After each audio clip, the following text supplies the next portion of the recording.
sagantaa keenya irraa keessatti qophii ayyaana hiikaaf of eeggannoon gabaa keessa jiru maal fakkaata? Mootummaan Itoophiyaa ogeeyyii fayyaa weerara koronaa vaayirasii qolachuuf hojjechaa jiraniif maal gochaa jira? Ogeeyyiin fayyaa mana isaaniitii deddeebi'anii hojjechuun yaaddootti ta'ee jira. Kana hambisuuf tarkaanfiiwwan fudhatamaa jiran keessaa tokko iddoo ogeeyyiin fayyaa taa'anii hojjetan mijeessuudha. Keessummaa sagantaa isheen eenyu har'aa Dr. Bashaatu Farradaa waliin turtii taasifne. Mee iski amma kana haa barattuuti maqaa ishee barreessuu haa dandeessuuti sabooddeen dhaabsisaa kan jedhu harmeen keenya illee amantee turte dhumarratti. Akkasumas odeessaalee gaggabaaboo qabannee jirra hanga xumuraatti waliin tura. Mootummaan Itoophiyaa ogeeyyii fayyaa weerara koronaa vaayirasii qolachuuf hojjechaa jiranii fi mana jireenyaa fi inshuraansii fayyaa mijeessaa akka jiru beekseera.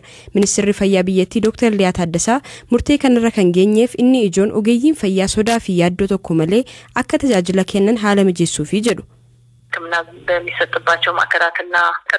Ogeeyyiin fayyaa dhaabbilee tajaajilli fayyaa keessatti kennamu keessaa hojjetanii fi gareewwan rakkoo fayyaaf deebii hatattamaa kennan mana isaaniitii deddeebi'anii hojjechuun yaaddootti ta'ee jira. Kana hambisuuf tarkaanfiiwwan fudhatamaa jiran keessaa tokko iddoo ogeeyyiin fayyaa taa'anii hojjetan mijeessuudha. Yaaddoorraa bilisa ta'anii hawaasa akka tajaajilaniif murtee kan dabarsine. Haaluma kanaan hospitaalonni tokko tokko kanneen mana barnootaa qaban iddoo barattoonni keessa jiraachaa turan dhimma kanaaf akka oolu taasifneerra. Kan biraan immoo appaartimentii guddaan tokko kan hojjettoonni keessa jiraataa hojjetan qophaa'eera. Kunis boorirraa eegalee hojii jalqaba. Hanga nuuf danda'ametti naannolee irrattis yuunivarsiitiiwwan tajaajila kana akka kennan gochaa jirra. Weerara COVID-19 to'achuuf hojii hojjetamu keessatti kan hirmaatan hundinuu inshuraansii fayyaa argachuu qabu jedhan Dr. Liyaan. Hojii kanarratti kan hirmaataa jiran adda durummaan ogeeyyii fayyaa ta'anis garuu hojjettoonni dhimma kanarratti hirmaatan hundinuu saaxilamoodha. Kanaafuu hojjettoota hundaaf inshuraansiin fayyaa akka barbaachisu osoo mari'achaa jirru dhaabbati inshuraansii Itoophiyaa hojjettootaaf inshuraansii kennuuf waadaa nuuf seene. Ji'oota ja'an dhufaniif baasii inshuraansii hojjettootaa akka nuuf danda'an erga waadaa nuuf seenaniin booda waliigaltee mallatteessinee gara hojiitti galleerra. Dhaabbilee hojii kana deeggaruuf fedhii qaban kanneen biroo waliinis dubbachuu eegalleerra. Dabalataan ammoo mootummaanis waan irraa eegamu nuuf gumaachaa jechuudha. Hojiin manneen jireenyaa fi wabii inshuraansii fayyaa kun hojjettoota meeqaaf mijataa jira gaaffii jedhuuf Dr. Liyaan wayita deebii kennan.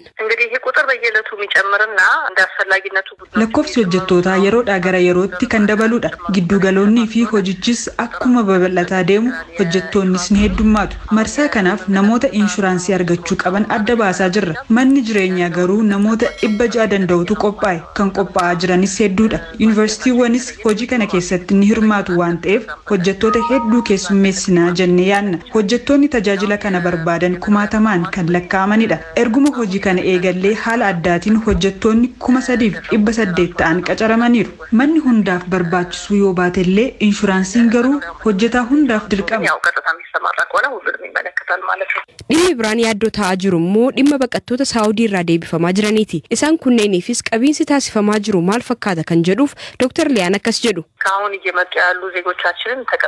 Namoota hanga yoonaatti deebi'anii simanneef to'annoo barbaachisaa gochaa jirra. Seektaroonni mootummaa hundinuu nu faana jiru. Dhimma kanarratti ministeerri dhimma alaa, ministeerri fayyaa fi qaamoleen nageenyaa xiyyeeffannaan hojjechaa jiru. Ministeerri saayinsii fi dhaabbileen barnoota olaanoos namoota deebi'an kunneen yuunivarsiitiiwwan keessa qubsiisaa jiru. Haala kanaan namni hundinuu kutaa isaaf kenname keessatti of eegaa jira. Ammaaf yuunivarsiitiiwwan nyaatas dhiyeessuudhaan kunuunsa barbaachisu taasisaafii jiru. Guyyaa 14 erga turanii booda immoo qorannoonni taasifamaaf jechuudha. Gara fuulduraatti weerara kana to'achuuf qophiin jiru maal fakkaata? Wanti isin eegdanoo maali?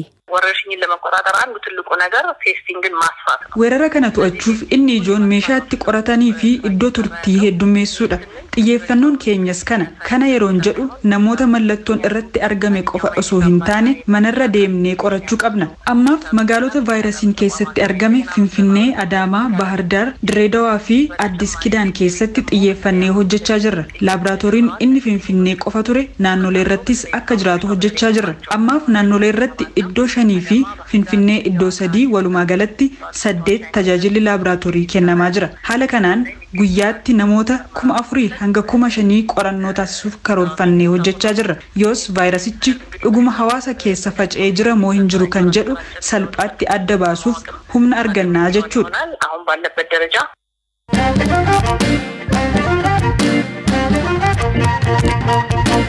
weerara koronaa vaayirasii ofirraa ittisuuf namoonni hedduminaan akka walitti hin qabamne gochuun furmaata tokkodha. Kanaafis Itoophiyaa keessatti manneen barnootaa, waajjiraalee, manneen nyaataa fi bakkeewwan namootni hedduminaan walitti qabamuu danda'an hedduun hojii dhaabanii jiru. Qophii ayyaana hiikaa irratti of eeggannoon gabaa keessa jiru maal fakkaata kan jedhu ilaaluuf waa'illi keenya Buzoor Qolaanaa gara godina Shawaa Kaabaa magaalaa Garba Gurraachaa imaluun wanta taajjabee ture natti himeera. Ganamarraa kaasee iddoo gabaatti namni baay'inaan yaa'aa ture. Keessumaa yeroo daandii irra deeman of eeggannoon taasifamu hin mul'atu. Namoonni walitti siqanii wajjin haasa'aa kan deemanii walitti tuuta'anii karaa deemaa jiru. Walirraa faffagaachuun silaa of eeggannoodhaaf godhamuu malu karaa irratti yeroo deeman hin mul'atu. Wanti hanga ammaatti akkan naannaa kanarra socho'u ilaalee hubadheetti waan ammaa of eeggannoon taasifamuu qaban keessaa hojiirra oolee sirriitti mul'atu. Namni harka wal fuudhuu dhiiseera. Namni harka wal fuudhuu gonkumaa hin mul'atu jechuun hin danda'ama. Saniin alatti walirraa faffagaachuu irratti garuu ammallee namni hubannoo qabu wajjumaan deema, wajjumaan haasa'a, wajjumaan taphatu. Walirraa faffagaachuu irra hanqinni guddaan akka jirudha kan hin argi. Mee harka yoo wal fuudhuu baatan iyyuu iddoo gabaa keessatti gaafa walirraa bitanii wantoota qaban nama kan biraatti dabarsuun jira, maallaqa walitti kennuun jira. Isa immoo akkamtiin namoonni akkamtiin uummanni akkamtiin ilaalaa jira? Magaalaa Garba Gurraachaa keessatti har'a akkan ilaaleetti magaalichi tarii qophii gaarii godheera fakkaata. Keessumaa iddoo midhaan itti gurguramutti waan lafarratti nannaqamu wayii godhanii walirraa namni akka siiqee gurguratu yaaliin taasifame hin mul'ata. Ta'us garuu namni bitee kan gurguru maallaqa kaashiidhaan waan ta'eef walirraa fuudhuun dabaree tokko irratti erga tokko bituu gurguruun sun hin mul'ata. Kanaan alattis immoo iddoowwan midhaanii fi kuduraaf muduraan gurguramutti walirraa fageenyi kun yaaliin taasifamus iddoo beelladoonni gurguraman kanneen akka sangaa, hoolonni, re'oonni iddoo gurguramanitti garuu namni walitti tuuta'ee keessa miilaan darbuudhaaf amma nama rakkisutti namni waluma keessa deemaa oolaa. Uma walirraa faffagaachuun guutumaan guututti hojiirra oolle naannaa kanatti. Karaa qaama nagaa eegsisuunis ta'uu danda'a. Nama kan biraatiin walirraa fagaadhaa jechuun namni gorsu yookaan namni walirraa siqsu hin argamu. Magaala keessatti sagalee guddistuudhaan waa'ee walirraa fagaachuu waan of eeggannoo godhamuu qabu sagalee guddistuudhaan magaala keessatti yoo himamuun dhaga'ama. Kanaan irratti dargaggoonni hojii tola ooltummaatiin namni akka walirraa siqu godhan ni jiru. Ogeessonni fayyaa uffata isaanii uffatanii karaarra deemuudhaan namni akka hubannoo argatu sochiin taasisan hin mul'ata. Ta'us gabaan kun humna isaaniitii ol waan ta'e natti fakkaata. Namni gorsa ogeessotaa, gorsa namoota tola ooltotaa kana namni dhaga'u baay'inaan hin jiru. Namoota bitanii gurguran dubbiseetiin ture. Namoota keessumaa waan xixiqqaa gurguran dubbiseetiin ture. Of eeggannoo akkamii gootu gabaa dhufuun hagamta akka ofitti amanamummaa qabdu kan jedhu gaafadheen ture. Isaanis egaa jireenya guyyuu isaanii waan maasii bitanii gurguran tanarraa waan argataniin waan jiraatanii fi torbee tokkoon dura gabaan dhorkamee ture. Torbee tokko sanuu rakkoo hamaa keessa galee gabaa hafne jechuun jireenyi keenya rakkoo keessa galeedha waan ta'eef amma danda'ametti gabaa makana keessa sochoonee of eeggannoodhaan sochoonee yoo jiraanne malee gabaa hafuun waan yaadamuu miti jedhaniiti kan naa kaasan. Dargaggoonni tola ooltummaadhaan immoo kana odeeffannoo kana hubannoo laachuudhaaf yaalanii barsiisuudhaaf akkam rakkatu laata kan dubbiste jira?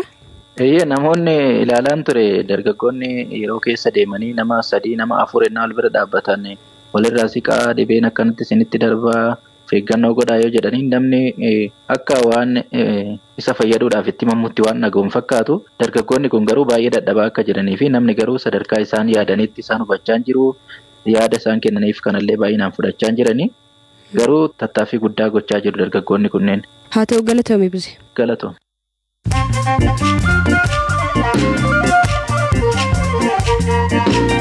Dhaggeeffattoota keenya amma odeessaalee gaggabaaboon simbiraan ga'a. Ogeeyyiin fayyaa Chaayinaa duula Itoophiyaan koronaa vaayirasii to'achuuf gaggeessitu deeggaruuf jecha Finfinnee galaniiru. Jilli ogeeyyii fayyaa 12 of keessaa qabu kun turtii isaanii kanaan muuxannoo Chaayinaan to'annoo koronaa vaayirasii irratti horatte ogeeyyii fi dhaabbilee fayyaaf ni qoodu jedhameera. Jibuutiin sa'aatii 24 darban keessatti qorannoo gaggeesseen namoonni 156 koronaa vaayirasii qabaachuu isaanii mirkaneesseetti. Biyyattiitti hanga ammaatti namoonni 591 vaayirasii kanaan kan qabaman yoo ta'u 73 bayyaannatanii namoonni lama immoo lubbuun isaanii darbeera. Afrikaan kibbaa guyyaa tokkotti namoonni 7 koronaa vaayirasiin du'uu isaanii kan gabaafte yoo ta'u lakkoofsi namoota vaayirasichaan du'anii walii galaan 34 geera. Biyyattiitti lakkoofsi namoota vaayirasichaan qabamanii 2506 yeroo ga'e kanatti torbee 3f sochiin gurguramee namnis mana akka hin baaneef dhorkamee jira. Weerara koronaa vaayirasiin booda chaayinaatti magaalaan lammaffaa foon saree fi adurree nyaachuu dhorkiteetti. Murteen magaalaa Juwaahii fudhatte kun rogeeyyii mirga beeladootaaf falmanii fi weerara kanaan wal qabatee foon saree fi adurree nyaachuun chaayinaatti ni dhorkama jedhanii abdatan guddaa jajameera. Gaanaatti erga namoonni walitti qabamuun dhorkame as namoonni sirna awwaalchaa gaggeessuu waan hin dandeenyeef namni miseensi maatiin jalaa du'e hanga uggurri kun ka'utti eegnee sirna awwaalchaa miidhagaa gaggeessina jechuun reeffa ol ka'aa jiraachuu isaanii miidiyaaleen biyyattii gabaasaa jiru. Kanumaafis manneen reeffi keessa turfamu haalaan humnaan ol ta'aa jira jedhameera. Biyya Afrikaa hanga amma koronaa vaayirasii keessatti galmoofne Leseetoon ministeera ishee alkoolii bitatee irratti himannaa banuufi poolisiin Leseetoo ministeera biyyaa dhorka namni akka manaan baane ka'ame cabsuun dhugaatii alkoolii osoo bitatu argame nan himadhaa jedheera.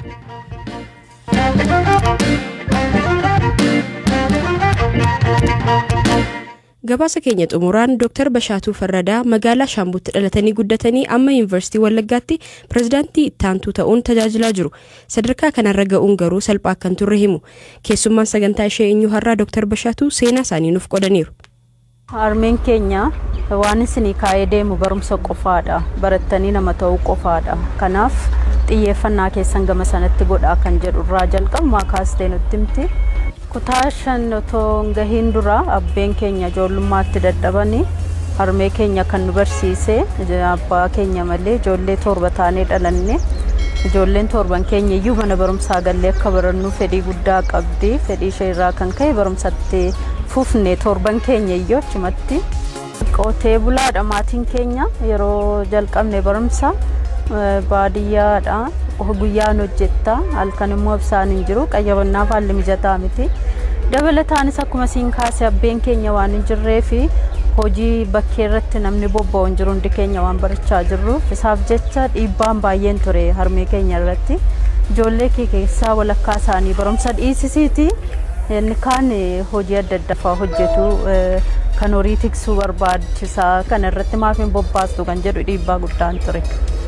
Kanaaf isaan kana barataniiti ishee deebifadhu kan jedhu ture dhiibbaan harmee keenya irra gahaa ture.